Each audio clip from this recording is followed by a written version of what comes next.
Here is another question from one of our viewers. They wanted to know if they were putting a home addition onto their house and they had different roof pitches, how the fascia board would work out. And even though I already have a video on that, I'm going to go ahead and provide you with an updated version here, something I think that will work a little better. So in this example here, we have two 6 and 12 roof pitches, and we are going to be using a plumb fascia board. So again, the roof pitches on both of the sections of the roof are the same, and we will be able to measure out the same distance from either the front or the back of the fascia board to the wall framing. And I'm going to go ahead and install a couple of reference points here to see if it makes a little more sense for those of you who aren't quite following me. So again, the same distance here for both sides of the fascia board. Now I have an 18-inch square here. I'm also going to use these as a reference for leveling the fascia board also. So you can see here where I have the top of the fascia board level with each one of these boxes, and everything works out just fine. Now let's go ahead and change the roof pitch on the other side to a 3 and 12 roof pitch. And in order to make this work here, we're going to have to bring the fascia board out all the way over to here. And if it was new construction, I could always bring this out a little further to move this fascia board back a little. But you can already see the problem that we're having here with the fascia board if I left it right here. And I'm not about to suggest you can't install larger fascia board for a situation like this either. I'm only providing you with a couple of things you can use to solve this problem. So what you're going to want to do is just simply level across the fascia board to create this point here, or level across from here to get that point. So not too difficult, I hope. So this point right here will represent the front of the fascia board, the same as this point here, and this should be level from here to here. And after we installed the fascia board, it would look something like this. So again, it's all level, and we're using plumb fascia board. I will also provide you with examples of using square installation fascia board. And again, you can see where the front of the fascia board lines up with the front of the fascia board here. And to get the angle of the fascia board over here, all you're going to need to do will be to plumb down on the front here, or measure back 1.5 inches and plumb down so that you can cut the roof rafters. Provide you with another view. Let's go ahead and head over to where you can get an idea. We are using a 3 and 12 roof pitch here and a 6 and 12 roof pitch on the other side. Now let's go ahead and add a 9 and 12 roof pitch so that we can see what this does to our fascia board. And you can see here where we're going to be moving the fascia board in a little bit. So if we're going to be using a lower pitch on our home addition, then the overhang is going to be a little longer. And if we're going to be using a steeper pitch, the overhang is going to be a little shorter.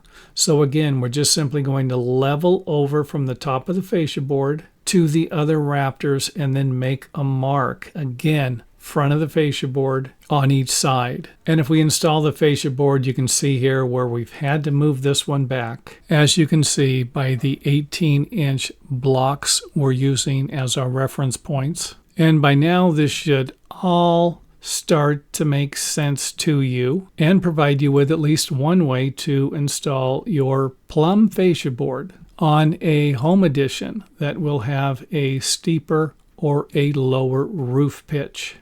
Now, what if the existing house has a square cut fascia board, and square cut fascia board is just simply a square or 90-degree angle from the top or the bottom of the roof rafter? And in this example, we are going to have square fascia board on this side at a 6 and 12 roof pitch, and square fascia board on this side with our 9 and 12 roof pitch. And this is where it can get confusing. And I'm not about to suggest that you can't make this work. However, it could be difficult to shape. And you can see here where the bottom isn't lining up here. It's not going to look that good. But again, you can make it work. This is going to be a corner or a part of the building that's not really going to be that noticeable. And I think you could shape the fascia board to make it work. Or you can install the fascia board at the same angle. And in this example here, we're going to be using the 6 and 12 roof pitch angle to make everything line up and look good. So again, 6 and 12 square cut here, square rafter cuts. However, this isn't going to be a square cut over here. It's going to be a different angle. And this will work both on the 3 and 12 and the 9 and 12, whatever you're going to be using. And you shouldn't have a problem with your roof sheathing either. So again, 6 and 12 on that side, 9 and 12 on this side.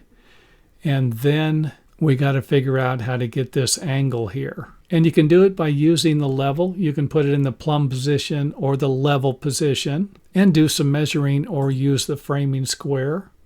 And I think the easiest way to do this is going to be to use a scrap piece of lumber over here. For example, you could just simply cut a scrap of plywood that's the same size as the roof rafter. And if you're using different size roof rafters on either side, you could always adjust the shape of this to make it a little longer or shorter. And again, all we're going to be doing is placing the level in the plumb position so that we can draw a line here. And this line can be anywhere. We can move it back over to here if we want. I can come off of the bottom of the fascia board. It's not really going to matter much because what we're looking for is the angle off of the plumb line. The top of this is not going to line up on the other side. And you'll see that here in a few seconds.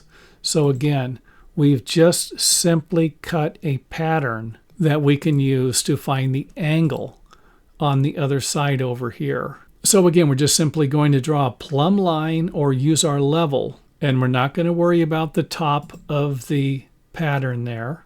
However, we can add a straight board here so that we now have a template we can use to draw this line here. So again, to make this template work, just simply nail these two pieces of wood together or screw them together. And then you can place this on top of the roof rafter and slide it in any direction you need so that you can mark the roof rafter where it needs to be cut for the fascia board. And the last thing I want to point out, and this is what I did mention in another video, is that you can raise or lower the wall framing height. For example, in this situation here, I can raise the height of the roof with the steeper pitch to extend the overhang for the roof, and it would be the opposite for a lower pitch roof. And I would strongly suggest watching this video here for more information about that, where we will show you how you can extend the height of the wall framing plates or lower them if possible,